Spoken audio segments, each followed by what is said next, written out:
Bismillahirrahmanirrahim. Assalamualaikum warahmatullahi wabarakatuh. Alhamdulillah alladzi arsala rasulahu bil huda wa dinil haq liyudhhirahu 'ala ad-dini kullihi wa kafa billahi shahida. Asyhadu an la ilaha illallah wa asyhadu anna Muhammadan abduhu wa rasuluhu la nabiyya ba'dah. Allahumma shalli ala Muhammad wa ala alihi wa sahbihi wa man tabi'ahum bi ihsanin ila yaumiddin, amma ba'du.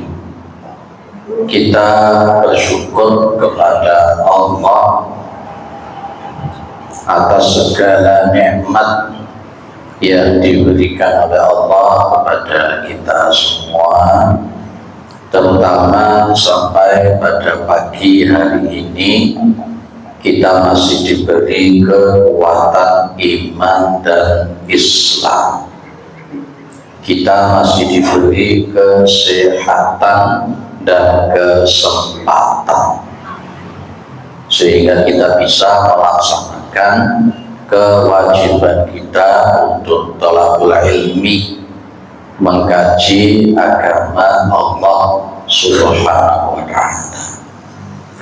Mudah-mudahan kesempatan yang semacam ini senantiasa diberikan oleh Allah kepada kita semua sampai nanti kita menghadap kepada Allah yang tentunya dalam posisi husnul khatimah. Amin.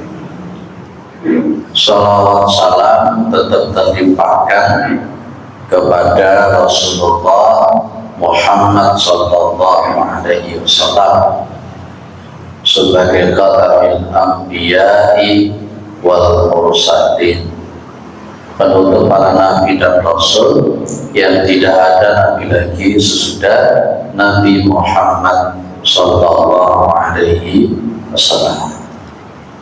Ibu-ibu, bapak-bapak yang dimuliakan oleh Allah, kita lanjut ya, masih di kajian akhlak, yakni kita ayyuhal walad.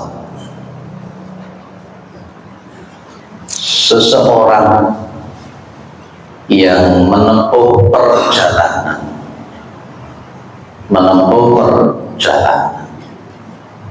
untuk mendekatkan diri kepada Allah, untuk bertaqarrub kepada Allah, menjadi dekat dengan Allah, maka dia itu disebut dengan salik. Ya, disebut dengan salik. Lah, ketika seseorang itu menjadi salik, orang yang menempuh perjalanan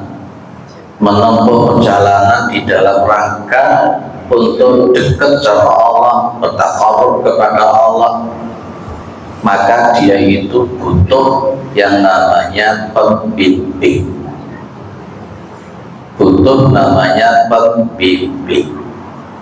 Bahasa Arab itu ya murabbi, bahasa Arab itu ya mursyid. Kenapa? Konsepnya karena Rasul diutus oleh Allah, Nabi Muhammad, nabi-nabi yang lain diutus kepada hamba-hambanya di dalam rangka untuk menunjukkan kepada jalannya Gusti Allah. Lah, para nabi, para rasul ini yang kita sebut juga dengan istilah murabbi dan mursyid itu, yang menuntun orang-orang yang tidak tahu bagaimana caranya mendekatkan diri kepada Allah, menuntun orang-orang yang tidak tahu bagaimana cara beribadah kepada Allah, menuntun orang-orang yang tidak paham mana yang benar, mana yang salah, menuntun orang-orang yang tidak tahu bagaimana pendekatan diri kepada Allah. Lah pas ketika Nabi wafat, ketika Nabi meninggal dunia, maka tentu Allah akan memberikan pengganti. Ya, Allah memberikan pengganti. Setelah Nabi Muhammad wafat, tidak ada nabi lagi. Setelah Nabi Muhammad meninggal dunia, tidak ada rasul lagi. Tapi tetap di situ Allah akan memberikan petunjuknya, ada pengganti daripada nabi yang disebut warasatul anbiya'i wal mursalin, pewaris para nabi dan rasul. Pewaris para nabi dan rasul inilah yang kemudian menggantikan posisinya sebagai mursyid, sebagai murabbi, untuk menuntut, ya, mengajak, menunjukkan kepada jalannya Gusti Allah. Karena nusel, tidak semua orang yang memahami tentang jalan menuju Allah yang benar. Tidak semua orang paham mana yang salah, mana yang tidak benar, mana yang hak, mana yang batil. Maka disitulah dibutuhkan namanya apa? Mursyid. Mursyid itu bahasa Indonesianya orang yang memberikan tuntunan, orang yang memberikan petunjuk, itu mursyid. Kita semua di sini kan dalam rangka untuk menuju Allah. Kita di sini kan dalam rangka untuk mendekatkan diri kepada Allah.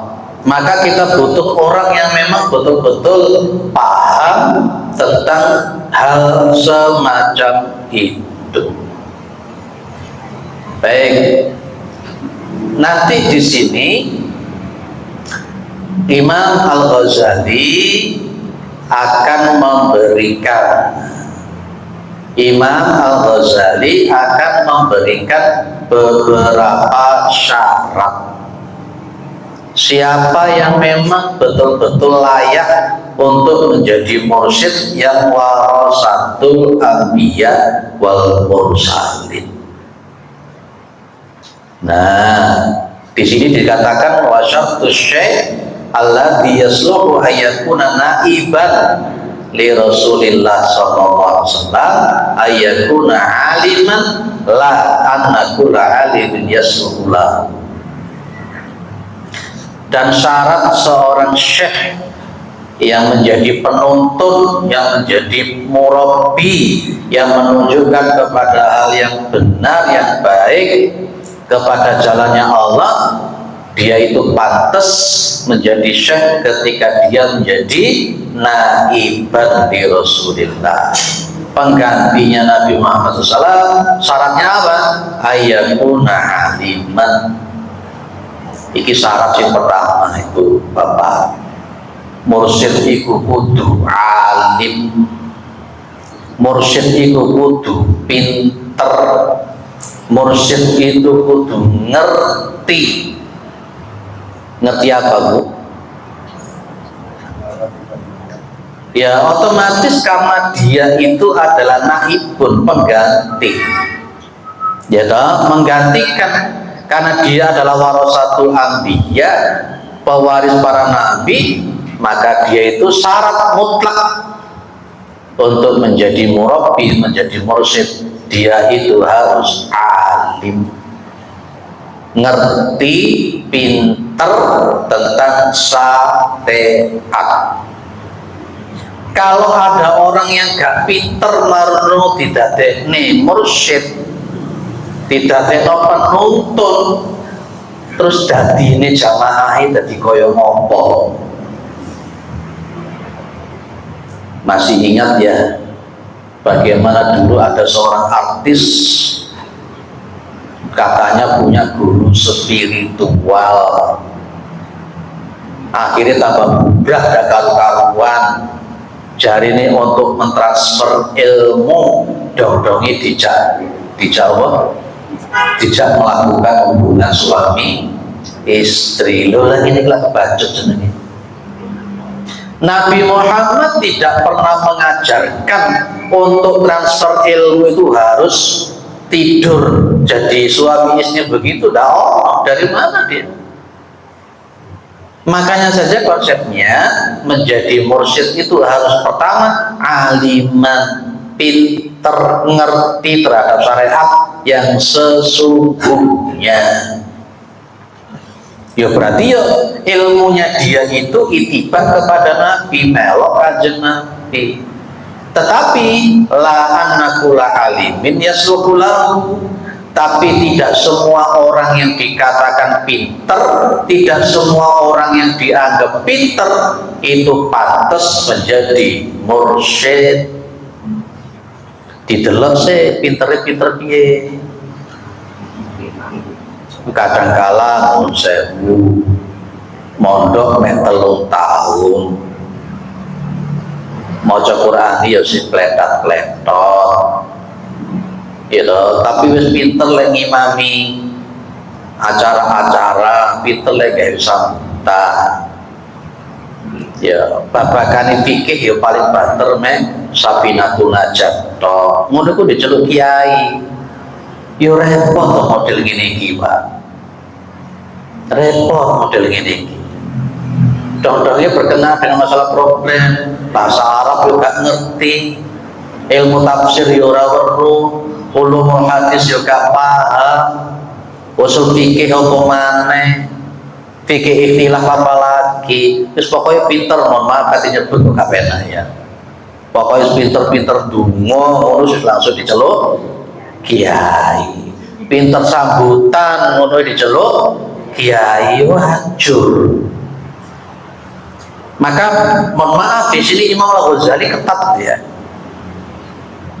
Berarti mursyid yang panjenengan jadikan, mursyid yang jenengan jadikan untuk berguru menuntun panjenengan itu poin pertama golek ono sing sesuai dengan ilmunya Rasulullah SAW. Pinter dhisik. Tapi tetap ya, pinter belum tentu layak jadi mursyid, karena betapa banyak wong pinter tapi gak bener. Pinternya pinter dalam kapasitas tertentu tapi tidak sesuai dengan kanjeng Nabi. Ono wong sekolah njupuk S3 gawe disertasi, ternyata disertasinya itu dia memberi kesimpulan bahwa hubungan seksual laki-laki perempuan pokoknya seneng pada seneng, tidak ada yang mengetahui, ya akhirnya bisa jadi halal. Leng ini kita dadekno mursyid yo ajur. Sing situk yang ngono, titele jarene profesor. Tapi marono ngomong hubungan LGBT itu halal, ya ajur kabeh. Pinternya pinter dalam konsep hati-hati. Pinternya tetap harus koridornya jelas. Makanya nanti Nabi itu sudah mewanti-wanti di akhir zaman itu akan semakin muncul banyak orang-orang yang disebut ruwaibidho. Napa Bu? Ruwaibidho. Ruwaibidho itu orang yang tidak punya kepantasan, orang yang tidak punya kapasitas, orang yang tidak punya kepantesan dalam masalah ilmu, tapi dia ditokohkan. Yaitu tadi saya katakan, Orang ngerti apa-apa diceluk kiai, orang ngerti apa-apa diceluk ustad, orang ngerti apa-apa diceluk gus. Marno fatwa-fatwanya bukan malah justru memberikan kenyamanan, kedamaian, ilmu yang benar, tapi malah justru malah ndak karu-karuan. Wes jenengan lek golek guru, ya lek jenengan lek golek guru, golek sing pinter. Si nomor siji yang pintarnya itu sesuai dengan aturan Nabi Muhammad Sallallahu Alaihi Wasallam. Zaman saya kira kalau pinter ibu ya, pinter ngomong, tapi ilmunya ya nol. Tapi harus diceluk gus, diceluk kiai dan sebagainya. Hati-hati. Maka saya ingin memberikan pengembangan sedikit ya. Ilmu yang dimaksud itu yang gimana? Guru yang kita ambil untuk jadi mursyid kita, murabi kita itu yang kayak apa? Ilmu yang bagaimana? Masih ingat dengan kata-katanya Nabi, "Satabtariqu ummati ala talatati wa sab'ina firqah." Nanti umatku itu akan terpecah menjadi 73 golongan. Ya, lanjutnya apa Pak? Kulluhum finnar illa wahidah. Semuanya nanti masuk ke dalam neraka illa wahidah, kecuali yang satu. Lah berarti lek golek mursyid, lek golek murabi, golek sing siji. Lek golek guru, lek golek ustad, golek gus, golek kiai, golek sing siji. Rasulullah ditakoni mari ngono. Man hiya ya Rasulullah? Siapa dia? Yang satu tadi itu sapa? Kanjeng Nabi. Nabi Muhammad ngomong, "Ma'ana alaihi wa ashabi." Orang yang berpegang teguh kepada sunnahku dan berpegang teguh kepada thariqahnya para sahabat.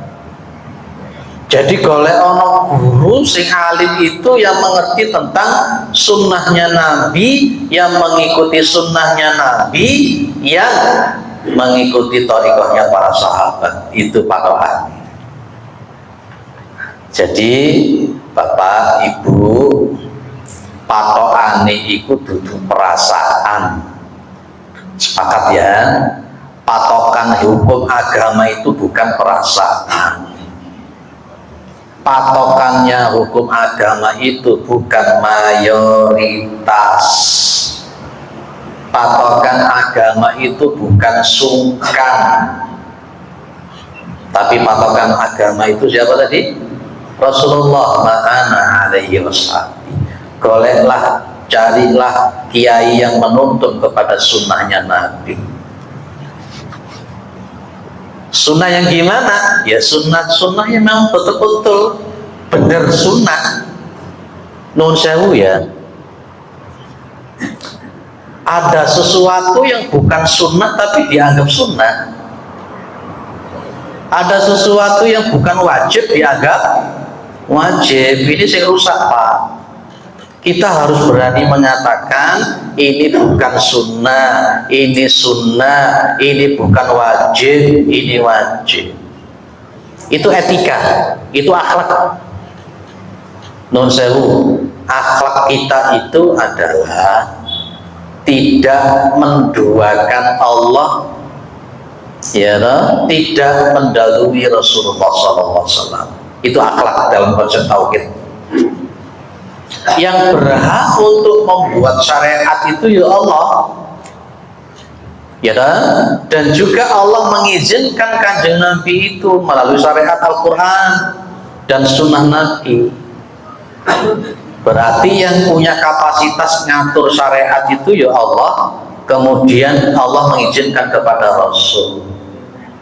Bukan perasaan, bukan kiainya jenengan, bukan gusnya jenengan, bukan ustadznya jenengan. Kalau ustadznya jenengan mengatakan tidak apa-apa mengucapkan selamat Natal, umpamanya ustadznya jenengan ngomong, tapi Al-Qur'annya enggak, sunnah enggak, ulama salaf enggak, majelis ulama enggak, terus apa lagi? Termasuk juga masjid tajin enggak, ya wis, ojo melo sing ulama sing ngomong boleh mengatakan selamat Natal, melo ae sing gak mengolehkan. Ya bisa mulai Al-Qur'annya jelas kok, ya ayyuhalladzina amanu la tuqaddimu baina yadayillahi wa rasulih wattaqullah innallaha sami'un alim. Wahai orang-orang yang beriman, ya jangan kalian itu la tuqaddimu, jangan kalian mendahului Allah dan Rasulnya di dalam masalah fikih, di dalam masalah hukum. Dahulukan Allah dan Rasul Muhammad sallallahu alaihi wasallam. Clear ya? Kenapa model semacam ini? Supaya tidak gampang orang itu ngaku-ngaku mursyid. Tidak orang itu gampang mengaku mursyid. Belain kalau semua titik-titik aku mursyid wis gak karu-karuan.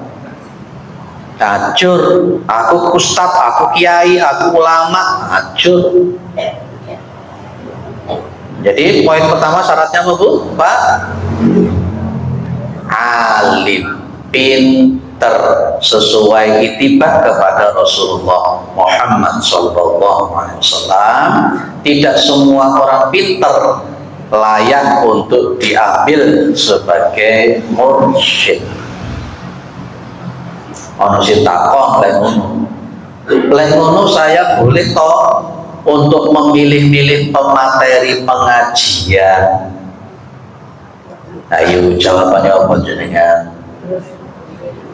Boleh, tapi memilihnya, pilih-pilihnya itu bukan berdasarkan perasaan, bukan berdasarkan akal, bukan berdasarkan sungkan, tapi berdasarkan ilmu. Ya, karena memang ada yang memilih-milih ustadz itu karena faktor perasaan, karena faktor sungkan, karena faktor yang lain-lain. Ada ibu-ibu yang tanya, Ustadz, gimana hukumnya kalau umpamanya ibu-ibu itu kalau milih ustadz jadi digoreng sing ganteng-ganteng toh?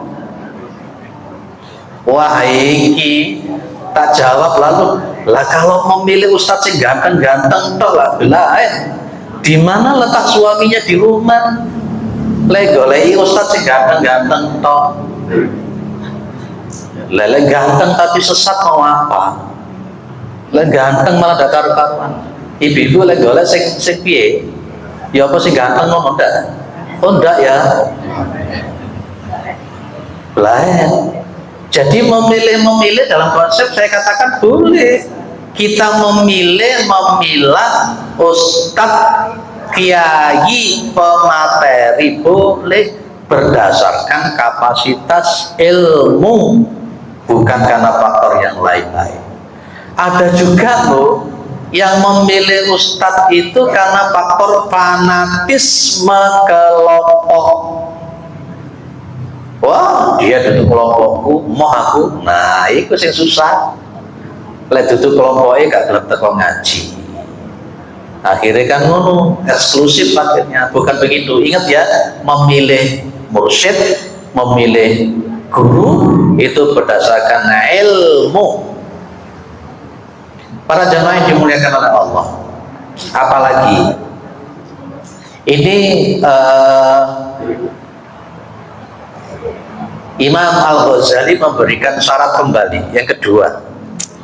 Kalau tadi alim yang sesuai dengan Rasul Muhammad SAW, yang kedua huwa man yu'ridu an hubbid dunya wa hubbil jahi. Dia mursyid yang kita pilih, murabbi yang kita pilih, itu orang yang berpaling. Berpaling dari apa? Hubbid dunya, dari cinta kedunian, cinta terhadap dunia kedunian, kemaruh karo dunya, wa hubbil jahi, dan kemaruh terhadap kepangkatan. Loh, kenapa Imam Al-Ghazali mensyaratkan nomor 2 ini? Waduh, kalau nanti ada mursyid sing kedonian, iso-iso gawe dalil dhewe demi entuk bayaran. Pada zaman Umar, Abu Bakar, Utsman, Ali, pemerintah dengan ulama itu letaknya ulama dulu baru pemerintah. Kalau kemudian ulamanya ditaruh di bawahnya pemerintah, apalagi model-model yang disebutkan oleh Imam Al-Ghazali, pemerintah yang ngomong, golek dalil sing pantes aku kate kampanye. Iki tak kei komisaris bawah. Ya boleh kena ngono. Jadi akhirnya nanti fatwa-fatwanya ini hanya sebatas untuk menguatkan junjungannya. Masih ingat kisahnya Bal'am bin Ba'urah? Pernah kenal namanya Bal'am bin Ba'urah? Belum pernah ya? Oh,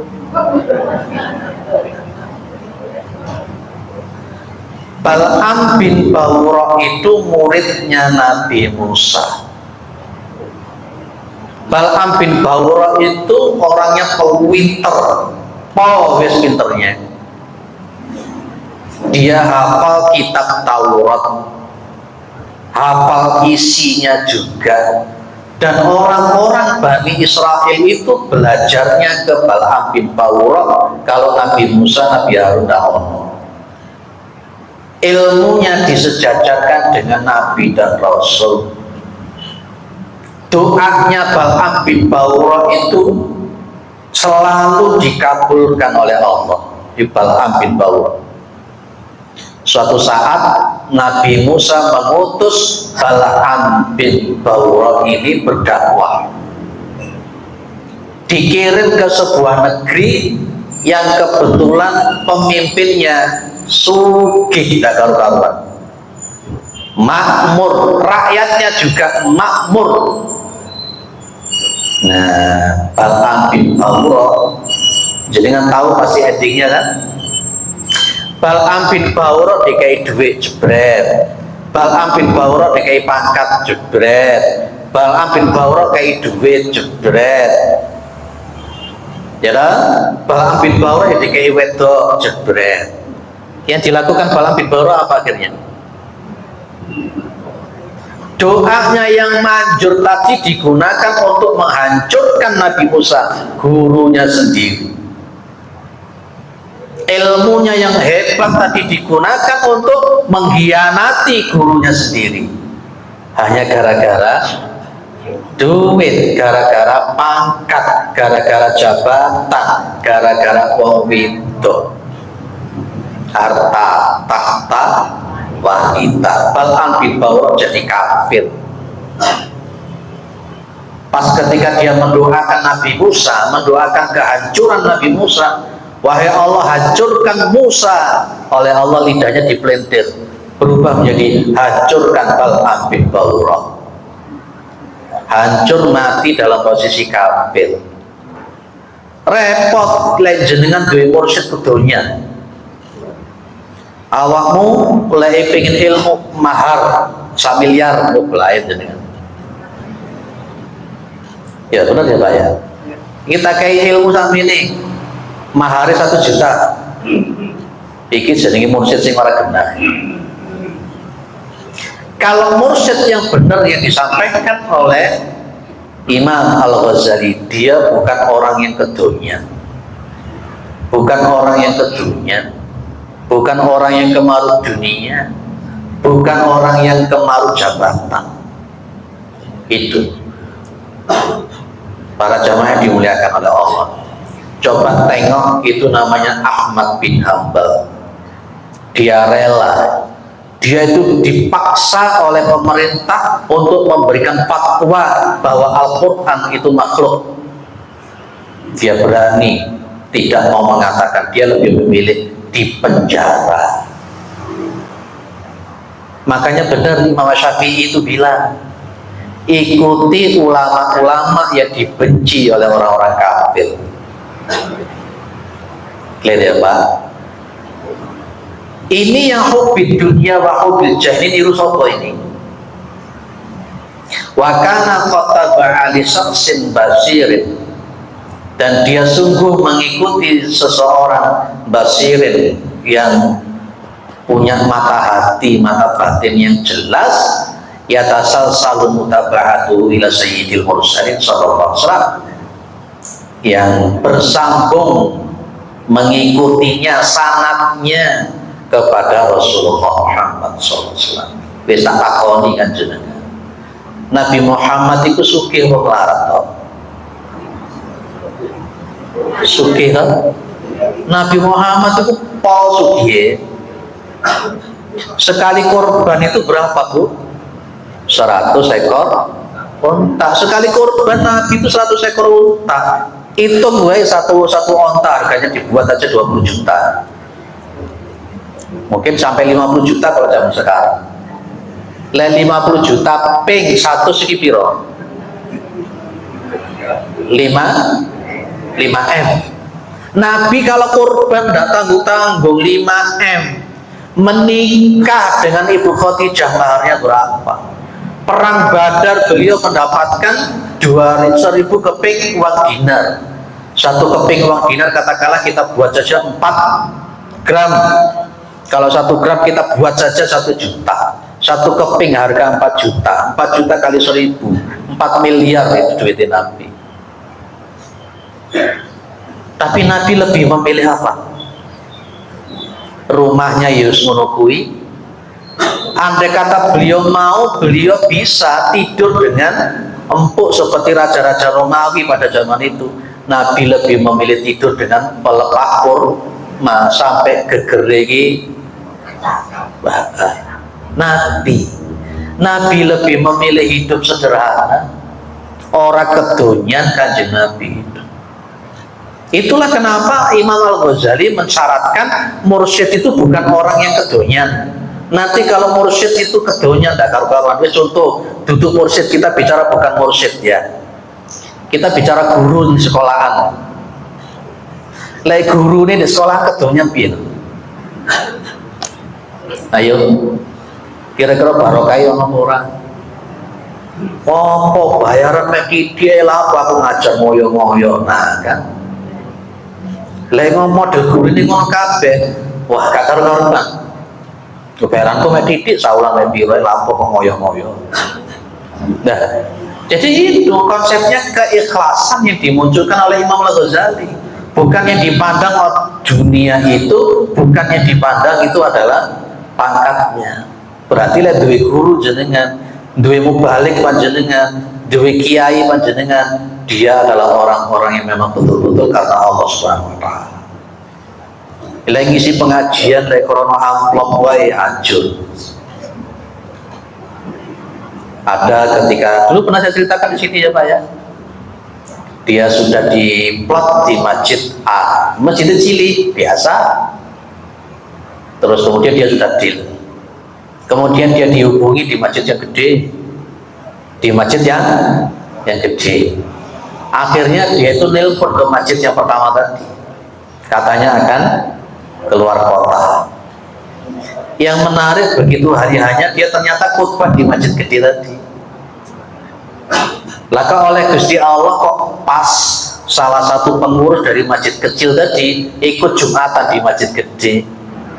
Konangan. Berarti iki mau duduk mursyid sing tenanan. khutbah Jumat dai krono amplopan. Bisa niru Kanjeng Nabi itu, Masya Allah. Maka dulu pernah saya bilang ya, ada tipe-tipe mubalik ya, mubalik cacing, mubalik Raja Wali, kalau mubalik warung panganan. Masih ingat ya Bu ya? Iya, jadi kan termasuk nilai sing di mubalik pada ini. Nah, para jamaah yang dimuliakan oleh Allah, itu syarat kedua. Jadi golek ono mursyid sing memang Masya Allah ketulusannya, dia mengajarkan agamanya, mengajarkan ilmunya, bukan karena apa-apa. Bismillah, karena memang balighu anni walau ayat. Karena ada mursyid tertentu sekali datang matok 100 juta, sekali datang matok 40 juta, Masya Allah duitnya sombong gitu. Lah kalau umpamanya satu hari 40 juta jebret, dai satu hari ngisinya 3 kali tempat, berarti sedino dai wis entuk 120 juta. Lah berarti 120 juta lah, sakulan lah 1 miliar punjul. Maru montore Pajero, montore Lamborghini, montore waduh mewah betul. Lah sing ngene iki aja dadekno worship. Cari Imam Ghazali lho ini. Ngene-ngene ki aja dikatakan muslim. Wes, Pak provokator jadi Anda. Saya menyampaikan apa yang disampaikan oleh Imam Al-Ghazali. Lanjut ya. Wis mulai panas ya. Oke. Tak tambahin meneh. Si nomor 3 iki, Pak. Kita golek mursyid si model nomor 3 ini, cirine nomor 3 ini. Golek ustaz pemateri si model nomor 3 ini. Wa kana muhsinan riyadatan nafsi. Dan dia itu orang yang baik. Riyadatan nafsi, dan dia itu melatih hawa nafsunya. Riyadhah itu seringkali kita dengar kata-kata riyadhah. Dia lagi riyadhah. Riyadhah itu ya latihan, ya tirakat. Carilah mursyid murabian, dia itu memang orang baik yang dia itu sudah mulai berupaya untuk melatih dirinya untuk mengekang hawa nafsunya, orang los-losan. Maka orang-orang semacam ini akan menjaga muruahnya. Apa diantaranya? Min qillatil aqli wa syurbi, dari sedikitnya makan dan minum. Golek ono mursyid sing iso ngeker ora kakean mangan, ora kakean ngombe. Ibu, bapak, nun sewu, wong kakean mangan itu punya pengaruh terhadap ilmu apa enggak? Oh iya, benar itu.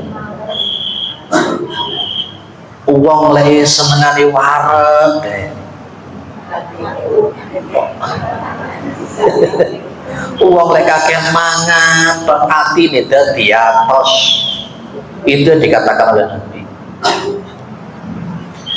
Makanya benar toh kata para ulama, lek kepingin dadekno atine bening, lek kepingin ngobati ati ku salah satunya adalah khilaful batni, wetenge ku kosong ngono. Tapi lek ana sing jenenge wong mangan, lha kok diceluk mursyid wae iki belayani. Kanjeng Nabi itu kan tadi sudah saya bilang, mursyid itu contohnya Nabi Muhammad itu Masya Allah lemangan. Kanjeng Nabi itu kalau makan Bapak Ibu, sepertiga untuk makanan, sepertiga untuk minuman, sepertiga untuk napas. Lepas jenengan full panganan kok. Akhirnya lemari mangan kate ngadeg kangelan. Dan Kanjeng Nabi itu kalau makan beliau berhenti sebelum kenyang. Lek mursyid sing tenanan, ya niru Kanjeng Nabi ngono kuwi ora kakean mangan. dan dia betul-betul menjaga apa yang dia masukkan ke dalam perut. Itu dia paham betul mana yang halal, mana yang haram, mana yang syubhat. Clear ya, Pak ditanya wong model ini piye? Yang jenengan yang paham lah. Semakin kenyang orang itu, semakin orang itu selalu kenyang, maka hati itu akan semakin mudah untuk jadi keras. Kalau hati itu sudah semakin keras, akan susah untuk menerima kebenaran, akan susah untuk mengerekso, mengatur hawa nafsunya. Ngatur mangan itu risot, apalagi ngatur orang lain. Ngatur mangan itu iso kok kate ngatur wong liya. Sepakat ya? Oke.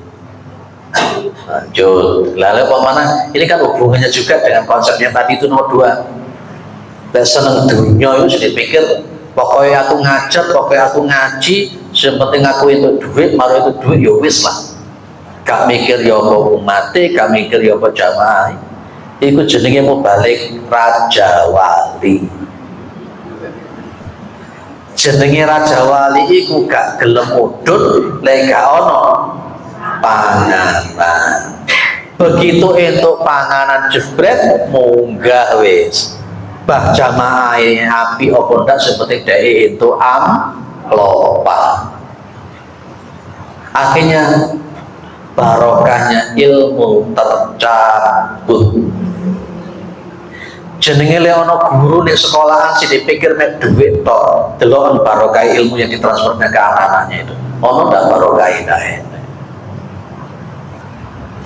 Ada.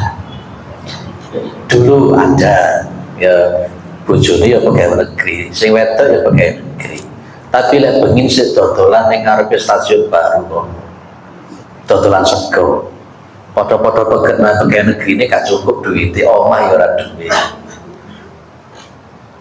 Kalau keberkahan oleh Allah dicabut mau apa? Yang satunya honorer, tutup pegawai negeri, handphone-nya ya apik. Pada masa itu belum masih musim pager, bapak pager, iya apa jenis pager itu ya? Lah, tapi dia sudah punya HP, sudah punya rumah, padahal honorer dia. Kalau Allah berkehendak mau apa? Gitu loh. Nah, ngajar selagunya ditutup, pintu ditutup, kerjakan LKS selama sekian sampai sekian. Turu gurune. Guru itu jangan gelem diajari guru model ngono kuwi. Murid yang jam apa nulis LKS, garap LKS sampai koyo ngono kuwi. Nah, nomor setelah min kilatil akli wasubi, mursyid itu apa? Wal qauli, sedikit ngomongi. Jenenge mursyid sing apik itu ora kakean ngomong, ora kakean ngecepret. Lek kaya aku gini ngecepret karena memang menyampaikan ya. Engko jenengan ngomong wal qaul, jenengan ngecepret terus mulai mau. Ya karena saya ngecepretnya konsepnya menyampaikan ini. Lah aku meneng mulai mau apa yang saya sampaikan. Nah nanti kalau sudah selesai ngisi pengajian balik min kilatil qaul. Orang kakek ngomong mursyid tenanan ini. Bukan omdu, bukan omon-omon. Wan naumi, dan jenenge mursyid sing tenanan itu ora pati kakean tuh. Iki jenenge melek meneng luwe. Iki bisa dilakoni kok gitu ya. Meneng apa melek itu jagongan. Kanjeng Nabi itu tidurnya lebih awal. Coba jangan lihat di kitab Sahih Hadits Islamiyah yang dulu pernah kita bahas di sini ya. Nabi Muhammad itu tidurnya lebih awal.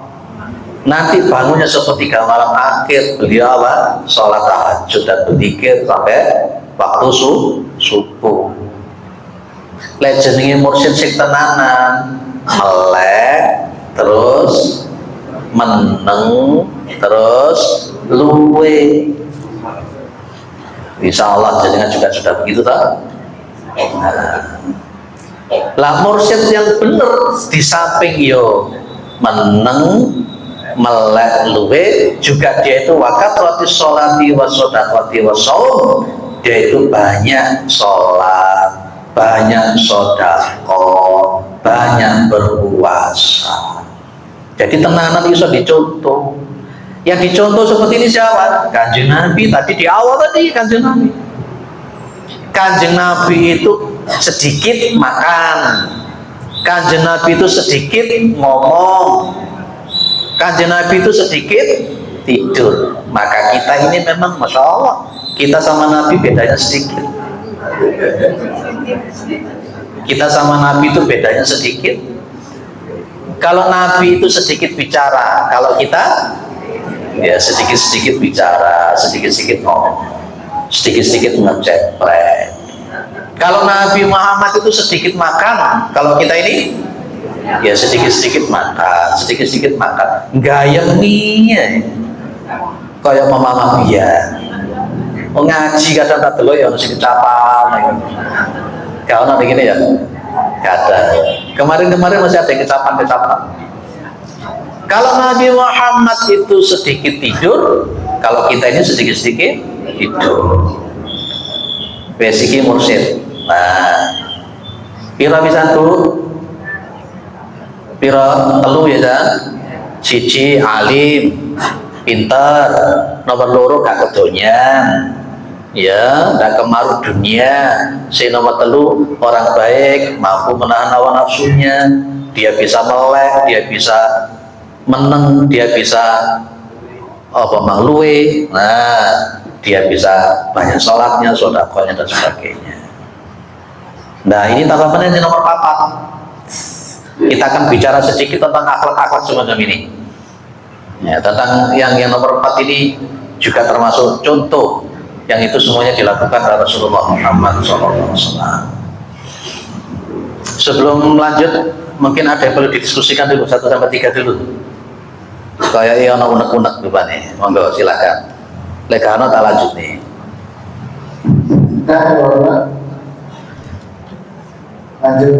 Lanjut, baik. Kudu ngacung baik dia nih. Baik, yang nomor 4 ya. Wa kana bi mutaba'ati Syekhi Al-Basiri ja'ilan mahasinal akhlaqi lausiratan. Dan dia mengikuti seorang syekh, seorang guru, seorang mursyid Al-Basir. Al-Basir ini bukan hanya sekedar konsep melihat dengan mata kepala, tapi melihat dengan mata hati yang disebut dengan basirahnya itu. Benar-benar ngerti, bukan sekedar tahu tapi ngerti, memahami. Menjadikan ja'ilan yang menjadikan apa? Mahasinal akhlaqi lausiratan, yang menjadikan akhlak-akhlak baik, yang menjadikan akhlak-akhlak yang baik bagi dia itu ada siratan, perjalanan-perjalanan. Nah, tapi dia sebelum melanjutkan, memfatwakan, mengajarkan perjalanan-perjalanan yang nanti akan saya sebut di sini, dia sudah menjadi orang yang melakukan dulu. Makanya memang begini ya, kalau dalam konsep tazkiyatun nafs itu kan ada istilah makom, bukan makom kuburan, itu bukan makom. Oh sekarang kamu belajar sabar, ini berarti kamu masih di makom sabar. Oh kamu sekarang belajar makom syukur, oh berarti itu namanya, itu apa namanya, jenjang. Kita lihat satu persatu. Kasobri, sabar.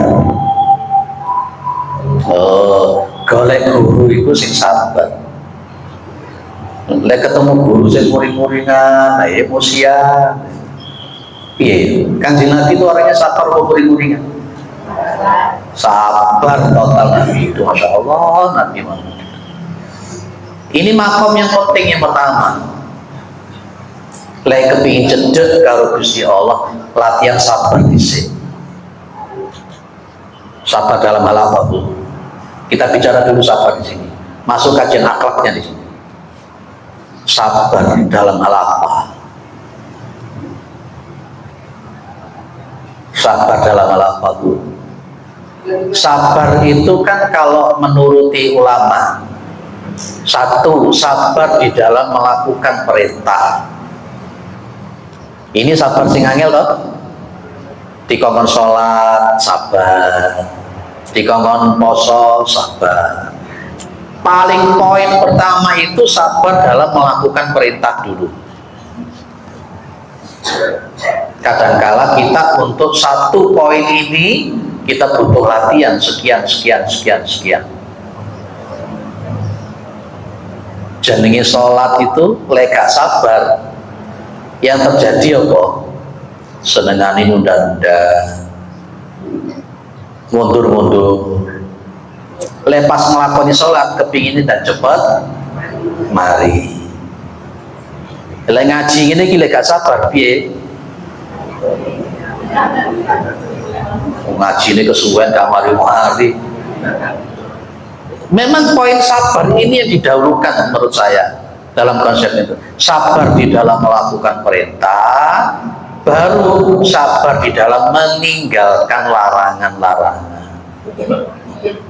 Terus apa mana? Sabar di dalam menerima ujian, musibah, problem, masalah. 3 poin itu penting sabar. Oh, itu butuh latihan. Makanya jenenge sabar itu ilmu tingkat tinggi. Ngaji ini ki setan sing paling akeh apa? Bentuke setan sing paling kuat itu apa lepas ngaji ini?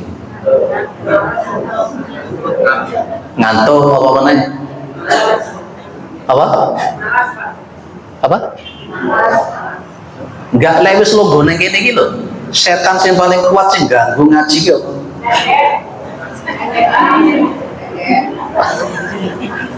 Apa? Ngantuk apa meneh? HP itu termasuk setan apa ndak pas ngaji? Sing kene ngecepet sing karo dolanan HP ngene. Termasuk lek gak ngono sing kene ngecepet sing kono ngomong dhewe mbek kancane. Loh, Pak, iki pelajaran akhlak loh, Pak. Kita ngajiannya kuliah akhlak loh. Kita ini yang memberi materi ya pakai akhlak, sing ngaji ya pakai akhlak. Sepakat ya? Lek sing kene ngomong kono melok ngomong itu termasuk akhlak atau bukan? Lah kok ono ngomongin sing ngono ya? Wis lungguh di pojokan dhewe, bareng ngono cuendet sembojuk ngomong ambek kancane mulai mak tak delok. Gak mari-mari lek ngomong. Dia semuanya ngono ya ora sadar. Kita ngaji akhlak jari ini kan namanya mursyid itu dani. Jenenge kiai itu ya dan Kanjeng Nabi ku lewat ngomong-ngomong ku meneng apa ngecepet dhewe? Meneng apa ngecepet dhewe? Diam. Lain berarti lain ngecepet dhewe ketika Al-Qur'an disampaikan, hadis disampaikan itu akhlak apa bukan? Ya wis dah ngalih, ojo jejet gak ngomong. Baru diterus ngomong, tapi diterus nih. Lihat mursyid itu kemarin sudah saya bilang ya, mursyid itu kan ibaratnya menanam. Ayo eling apa ndak, Pak? Mursyid itu kan ibaratnya menanam pohon. Nanti di sekeliling-keliling pohon itu kan ada hama, ada apa dibersihkan, dijupohi. Berarti lah jenenge mursyid itu yo ndandani tenan-tenan. Ya ora apa-apa sekali-kali ngelokne.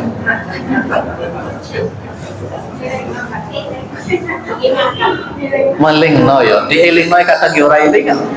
Lha sik lanjut sik omong-omongane sik lanjut. Iku cerita apa iki? Mulai muah cerita apa? Wis bisa. Nek gak ngomong ae. Ya, baik Bapak. Resiko saya tidak diundang lagi itu aja. Jenengan undang-undang apa ora? Baik, itu jenenge durung sabar. Lah wong kene ngomong kok melu ngamen jenenge durung sabar. Kanjeng Nabi itu orang yang paling memberi contoh. Nabi Muhammad itu dulu pernah kita bahas di Adabul Kalam. Ada enggak catatannya Bu? Adabul kalam, adab etika yang berkenaan dengan masalah ucapan. Nabi Muhammad itu ada sahabat yang ngomong, beliau akan diam, menghadapkan mukanya, menghadapkan badannya ke orang yang bicara. Itu Nabi, orang yang dijamin masuk surga modelnya kaya ngono kuwi.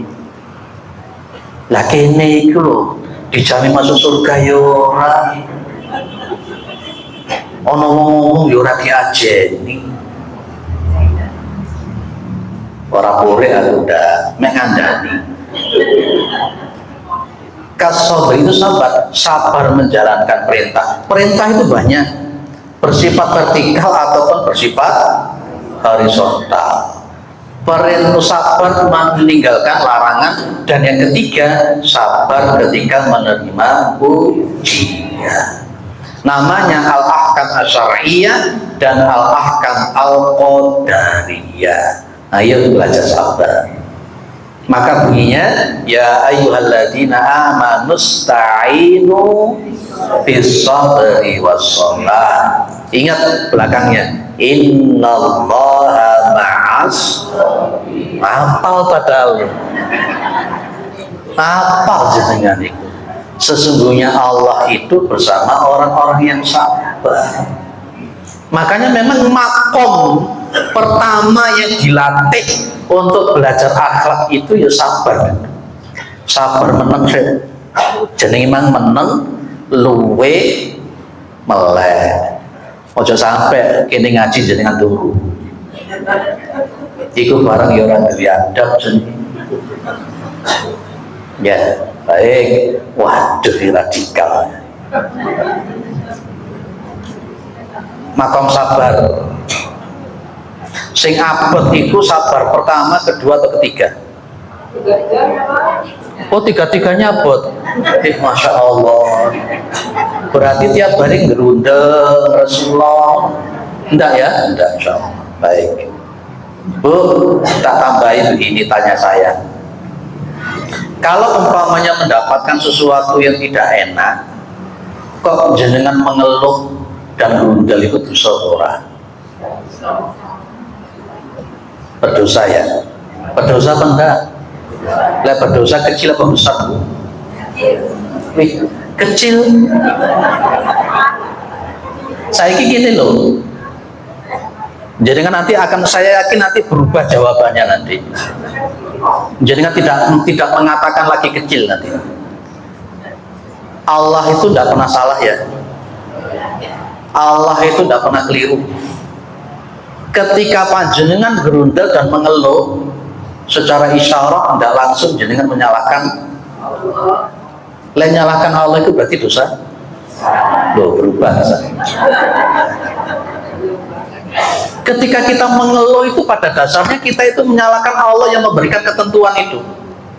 Padahal Kanjeng Nabi mengatakan kepada kita semuanya, kalau mendapatkan sesuatu yang tidak menyenangkan, Nabi bilangnya alhamdulillahi ala kulli halin. Dalam setiap keadaan selalu bersyukur kepada Allah. Makanya nanti konsepnya sabar. Si nomor 3 yo abot yo. Makanya Nabi Musa itu begitu diangkat jadi nabi, bunyinya apa? Robbisrohli. Nah, di At-Toha ayat 25 itu Nabi Muhammad begitu, Nabi Musa begitu diangkat jadi nabi, poin pertama yang beliau ucapkan apa? Robbisrohli sadri wa yassirli amri wahlul 'uqdatam min lisani yafqahu qawli. Karena Nabi Musa itu akan butuh sabar menjalankan perintah dakwah kepada Fir'aun dan kawan-kawan. Beliau butuh kepada sabar yang kedua. Beliau tidak mengeluh, beliau tidak gerundel, dan beliau sabar untuk menghadapi caci maki, kriminalisasi dan sebagainya. Maka Nabi Muhammad dalam Al-Insyirah ayat 1 juga kata-katanya apa? Alam nasyrah laka sadrak. Ngaji ini ya butuh sabar, ya sholat ya butuh sabar, dikai duit titik ya butuh sabar, dikai irung pesek ya butuh sabar, dikai irung mancung ya butuh Apa sabari gimana? Dikai duit akeh ya butuh sabar. Coba sebagai penutup ya setelah itu diskusi. Surah An-Nasr. Surah An-Nasr itu paling terakhir ayatnya bunyinya fasabbih bihamdi rabbika wastaghfirhu innahu kana tawwaba. Ayat ini kan berkenaan dengan nabi yang diberi kemenangan berupa penaklukan kota Mekah. Sepakat itu ya. Yang menarik kemudian di situ munculnya bertasbihlah kepada Tuhan, memujilah kepada Tuhanmu dan memohonkan ampunan kamu kepada Tuhan. Pertanyaan saya, apa hubungannya antara dikasih kemenangan yang mutlak dengan disuruh istighfar? Apa hubungannya? Dikai kemenangan kok malah disuruh istighfar itu apa? Kayak ibaratnya panjenengan dikai duit wakeh, begitu itu duit akeh ngomong astagfirullah. Panjenengan lihat di duit akeh ngomongnya apa? Kenapa tidak bilang astagfirullah? Mengikuti surat An-Nasr tadi. Apa rahasianya kenapa disuruh istighfar dulu?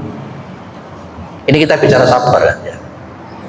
Betapa banyak orang itu yang diuji dengan enak, betapa banyak orang diuji dengan enak, dia tidak bisa sabar. Jadi sombong, jadi lali. Korun itu begitu kaya raya ngomongnya apa? Innama utituhu ala ilmin indi. Saya itu sukses, saya itu kaya karena saya punya ilmu. Dibeles nenang. Kadang-kadang kita kan ya ngomong, aku pinter karena aku sugih kok. Aku ya karena aku wale man. Aku sugih karena aku pinter, aku sugih karena aku SIG, aku sugih karena aku profesor, aku sugih karena nyambut gawe macam-macam loh, kan gak sabar misal. Ya karena aku PNS kok, aku P3K kok. Nah itu kan ajur model angel. Nah, betapa banyak orang diuji dengan yang enak, dia tidak sabar. Makanya sabar ini didahulukan. Belajar sabar berapa tahun kita ini? Belajar sabar berapa tahun? DKI ngeluh titik ngono lho, mau nang masjid. DKI udan titik ngono lho, mau nang masjid padahal omahe yo mepet karo masjid. Ayo ya Bapak, memang belajar sabar itu poin pertama dan terus menerus. Dan iyo kalau panjenengan itu dari Nabi Musa atau Nabi Ibrahim itu dakwah nang sapa? Bapake dhewe. Dan iyo oleh dari Nabi Nuh anake kafir, bojone kafir. Ya boleh ngadepi jenengan. Wong bapak-bapak delok bojone cerewet kadang ya gak sabar. Pak, iya bojone jenengan cerewet. Iya Bu, jenengan cerewet apa? Oh. Ayo monggo didiskusikan. Jadi konsepnya apa Bu? Apa hubungannya tadi itu kesuksesan dengan istighfar itu apa? Apa Bu? Karena betapa banyak kita itu lupa, lalai, dikai nah jenengan milih diuji pena kok gak pena. Biasanya orang itu kalau dipuji gak pena, waduh dikai utang akeh lho nang masjid Ar-Rahmah itu lagi iritan utang nang masjid gak metu-metu. Begitu utangnya mari lho, kira-kira nang Rohama apa enggak? Karena masjid wajahnya wajah-wajah penuh masalah. Monggo didiskusikan, silakan. Masih ada 20 menit, silakan.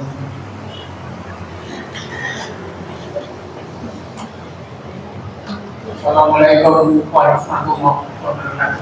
Waalaikumsalam warahmatullahi wabarakatuh. Ini tentang sabar. yang saya tanyakan itu sahabatnya Nabi Musa. Apakah Nabi Musa itu sahabat waktu ikut sama Nabi Khidir?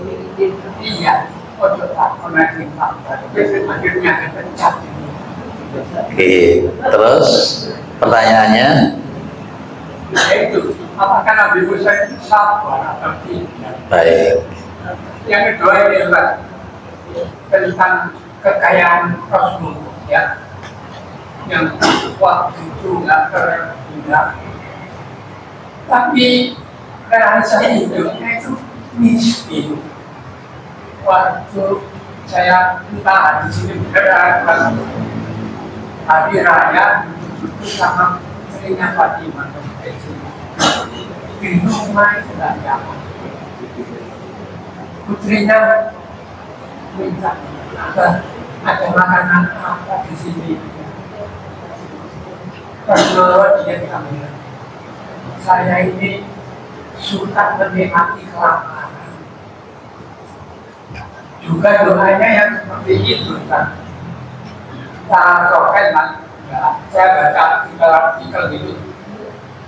Ya Allah, jadikan aku miskin, kumpulkan dengan orang miskin, matikan dalam keadaan miskin dan yang kemudian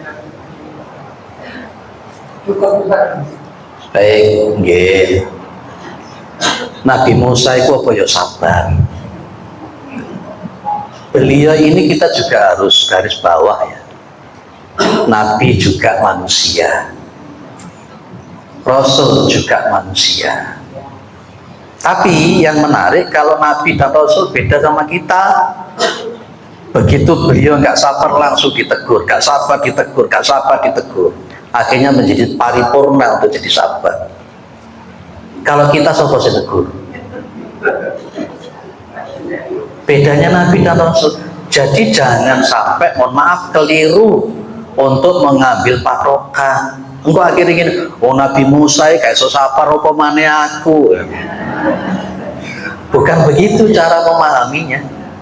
Lelek gawe ngono yo ajur kabeh. Engko lah malih keliru maneh. Wong Kanjeng Nabi bojone 11 apa maneh aku lah malih ngono malih ya. Bukan begitu pemahamannya. Jadi namanya manusia. Tapi ada tapinya. Nabi Musa langsung ditegur, Nabi Musa langsung dibimbing, Nabi Musa langsung diarahkan dengan namanya wahyu. Lah kita ini juga begitu seharusnya. Lah kita ini yang menemani siapa? Kita yang sabar siapa? Maka dibutuhkan namanya mursyid tadi yang mengingatkan. Ya kadang-kadang kudu diseneni, kadang-kala kudu diwedeni. Oh diweden-wedeni kadang ya ora wedi, diseneni kadang ya ora wedi. Lah bedanya di situ Bapak. Jadi Nabi dan Rasul itu insan kamil ya Pak ya, manusia yang sempurna yang selalu dapat peringatan. Yang kita ambil bukan mengambil ketidaksabaran itu, yang diambil adalah bagaimana Nabi Musa yang selalu diingatkan untuk selalu sabar. Nah makanya tadi sejak awal saya bilang ketika kita memang merujuk kepada Allah, mulai kembali kepada Allah, mendekat kepada Allah, maka butuh ya namanya orang yang senantiasa mendampingi, membina. Sampai nggak sabar, ojo mono dikandani. Itu loh Pak. Oke, nomor telu, nomor loro. Ini yang pernah jenengan tanya ke saya itu. Jenengan pernah bertanya yang nomor 2, tapi tidak apa-apa tak jawab meneh. Memang Nabi Muhammad itu sugih Pak, tapi beliau lebih suka untuk tampil apa adanya. Dan beliau itu suatu saat begini, ini menunjukkan beliau lebih suka untuk biasa saja. Suatu saat Kanjeng Nabi itu sholat jamaah, dan beliau itu kemudian setelah sholat beliau langsung pergi, gak milita. Setelah itu agak berapa lama beliau balik meneng. Ada sahabat yang tanya, ya Rasulullah, kok tidak seperti biasanya panjenengan begitu? Maka Nabi Muhammad itu ngomong, saya ingat di rumah saya itu ada emas. Saya tidak suka menyimpan emas di rumah. Emas itu saya ambil, saya sedekahkan. Jadi Nabi Muhammad itu paling gak suka menyimpan ngono kuwi, termasuk emas juga gitu. Kalau kita malah justru menimbun emas. Saya bilang sama istri saya, sampean itu sudah punya emas beratnya 70 kg.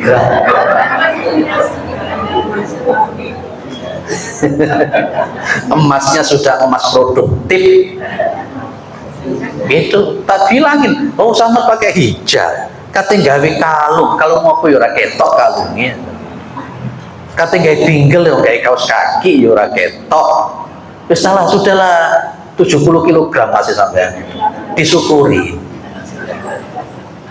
Itu jadi terus doa yang panjenengan baca itu terpahami secara tekstual dan juga secara kontekstual.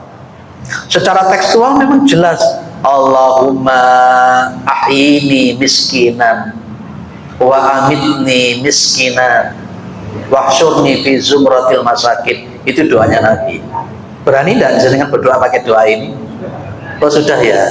Artinya gini, wahai Allah ahyini miskinan, wahai Allah hidupkan saya dalam kondisi miskin, wa amitni miskinan, dan matikan kami ini, matikan saya ini dalam posisi miskin, wa wahsyurni fi zumratil masakin, dan kumpulkan saya bersama orang-orang yang miskin. Ibu berani pakai doa ini?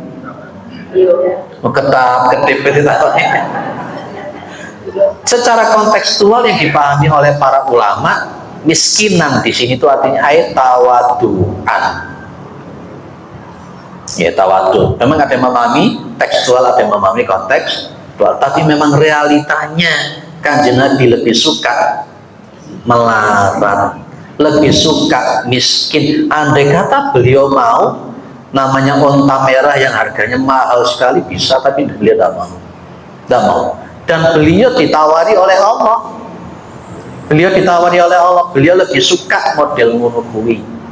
Dan ini yang paling banyak niru itu Umar bin Khattab. Ya, tapi bukan berarti nggak oleh sugih. Bukan berarti tidak boleh kaya. Abu Bakar yo kaya. Gitu loh. Utsman bin Affan ya sugih. Abdurrahman bin Auf juga kaya. Tapi bedanya, kayanya Abu Bakar, kayanya Utsman bin Affan, kayanya Abdurrahman bin Auf itu kekayaannya terkontaminasi, terfondasikan namanya zuhud. Nanti kapan-kapan kita akan bahas khusus apa itu zuhud. Zuhud itu tidak harus gak punya apa-apa. Nanti akan kita bahas zuhud itu, ciri-cirinya zuhud itu apa, akhlak berupa zuhud itu apa nanti. Itu gimana? Clear ya? Jadi kan tiap hari berdoa pakai itu, minta miskin begitu ya? Benar? Oh, beliau minta miskin. Satu lagi. Oh, satu lagi, mohon. Apakah si kaya dan si miskin itu suatu ekosistem agar dunia ini terus berjalan? Itu aja. Oh. Kalau ekosistem itu kok malah koyo ya. Okay. Itu takdir dan sunnatullah. Itu takdir dan sunnatullah. Allah memberikan takdir. Maka isyarahnya di dalam Al-Quran itu yatbidu wa yabsud, dan Allah itu Al-Qabid, Allah itu juga Al-Basit. Allah itu dinamakan yabsutur rizqa liman yasha. Allah itu menggelontorkan rezeki itu untuk siapapun, jadi sugih. Tapi juga wayatbid, Allah itu juga ngeker. Makanya Allah Al-Qabid dan juga Al-Basit. Dua-duanya, kaya dan miskin itu adalah ujian. Wanabluwannakum bi khairin wa syarrin fitnah, kata Allah. Dan kami menguji kalian itu dengan kebaikan dan juga dengan kejelekan. Jadi dalam konsep Islam, sugih iku ujian, melarat ya ujian. Jadi dengan milih ujian sendiri. Jenengan milih ujian sing melarat apa suge? Jawabannya jenengan pasti suge. Tapi lek jenengan milih suge, hisabnya semakin panjang. Antara sing duwe motor kalau tidak duwe motor, hisabnya lebih berat yang punya mobil. Antara sing ASN kalau duduk ASN lebih berat yang ASN. Wis ngono ae. Jadi memang itu sunatullah, Pak. Yang karya kan dituntut, Pak. Dalam Yang karya dituntut sama jangan katakan kamu beriman kalau tetanggamu masih telah makan. betul. Jadi nggak ada yang Itu hadis itu, Pak, bukan ayat. Itu ketika Nabi mengatakan Nabi mengatakan laisa minna billadzi yashba'u wa jaruhu ja'i'un ila jambi. Bukan termasuk umatku orang yang perutnya kenyang sementara tetangganya kelaparan. Memang tadi saya katakan ujian, sugih iku ya ujian, melarat ya ujian, tapi hisabnya lebih berat yang ini. Kanjeng Nabi milih sing melarat. Jenengan lek niru nabi ku kadang-kala kita tuh sampai naik dewi ya. Kita niru nabi golek sing pena-pena. Bapak-bapak itu sing dipilih sunai sing paling pena Allah. Monggo. Assalamualaikum warahmatullahi wabarakatuh. Waalaikumsalam warahmatullahi wabarakatuh. Ngapunten Ustaz, kalau di luar tema, Oke, monggo. bagaimana ini saya punya teman, dia itu suka nyoba-nyoba pakai Al-Quran. Itu bagaimana Ustaz? Terima kasih. Assalamualaikum warahmatullahi wabarakatuh. Contoh kasusnya gimana? Nyumpah-nyumpah pakai Al-Quran gimana? Untuk meyakinkan bahwa dia itu tidak benar atau tidak gitu. Jadi disumpah pakai Al-Quran. Oh, Masya Allah. Baik, nggih. Nabi Muhammad SAW itu memang tidak suka dengan orang yang suka bersumpah-sumpah, lebay dengan masalah sumpah itu. Iya, tidak suka beliau. Kadangkala orang yang banyak bersumpah itu kepercayaan dirinya memang ada sesuatu yang kurang dia. Ada sesuatu yang kurang. Nabi Muhammad tidak suka bersumpah. Para sahabat juga tidak suka bersumpah. Bersumpah itu boleh, tapi kalau bersumpah itu sedikit-sedikit bersumpah, sedikit-sedikit bersumpah, sedikit-sedikit itu juga tidak boleh. Tidak boleh. Diingatkan saja. Oke, secara syariat tidak dibenarkan. Apalagi sumpah yang digunakan adalah sumpah yang tidak sesuai syariat. Sumpah yang benar itu adalah dengan menyebut nama Allah. Pakai 3 huruf ya, pakai ba, ta atau waw. Billahi, tallahi, wallahi. Kalau bersumpah dengan tidak menyebut nama Allah, hukumnya batal, dan bersumpah dengan menyebut selain Allah, hukumnya syirik. Aku bersumpah dengan Al-Quran, tidak sah itu. Sumpah yang betul adalah dengan menyebut nama, dan ketika menyebut nama Allah itu taruhannya iman dan akidah. Jangan sampai kita mengatakan demi Allah, tapi ternyata hanya sebagai alibi untuk menutupi kebohongan. Itu munafik total. Jadi apakah beliaunya bersumpah pakai Al-Quran juga menyebut nama Allah? Aku sumpah demi Al-Quran, nggak sah ini sumpah ini. Podo kalau jenengan swear, itu juga nggak sah. Jadi wajib. Saya contohkan, saya kembangkan lagi contoh. Ada orang mengucapkan insya Allah. Mengucapkan insya Allah itu nggak sembarangan tuh. Ada orang mengucapkan insya Allah, umpamanya contoh insya Allah aku teko, tapi hatinya 100% nggak mau datang. Ini namanya mempermainkan nama Allah, dan ini syirik Pak, secara hukum Pak. Lebih baik mana dengan orang nun sewu aku kayak seteko, dengan bilang insya Allah aku teko tapi hatinya 100% nggak datang. Lebih baik yang bilang aku gak teko, karena dia sudah berani mencatut nama Allah. Jadi tidak semuanya harus bersumpah. Apalagi sumpahnya pakai Al-Quran. Ada enggak Nabi pada waktu itu sumpahnya pakai Al-Quran? Karena pada masa itu Al-Quran belum dibukukan. Pada masa Utsman bin Affan baru muncul namanya Mus'haf Utsmani. Nabi Muhammad bersumpahnya waladzi nafsu Muhammadin biyadihi, itu diantaranya. Itu Ibu. Jadi wis anu aja tureken. Jadi perlu diingatkan ladang amalnya panjenengan. Okay? Dan kita pun juga tidak perlu untuk banyak-banyak bersumpah. Kalau memang kita benar, kalau kita apa, ya sudah laksanakan dengan sesuai dengan syariatnya Rasulullah Muhammad SAW. Cukup ya, mudah-mudahan bermanfaat. Ngaji kita hari ini kencang apa terlalu kencang? Kurang kencang ya? Ya, jenengan enaknya itu dikencangi apa dikencangi ya? Ayo, mudah-mudahan bermanfaat. Berarti kesimpulan ngaji kita hari ini apa? Apalagi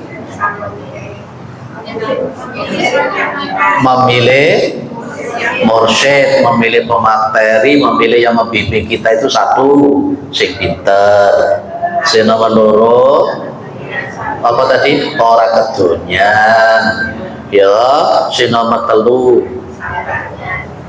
apa Bu?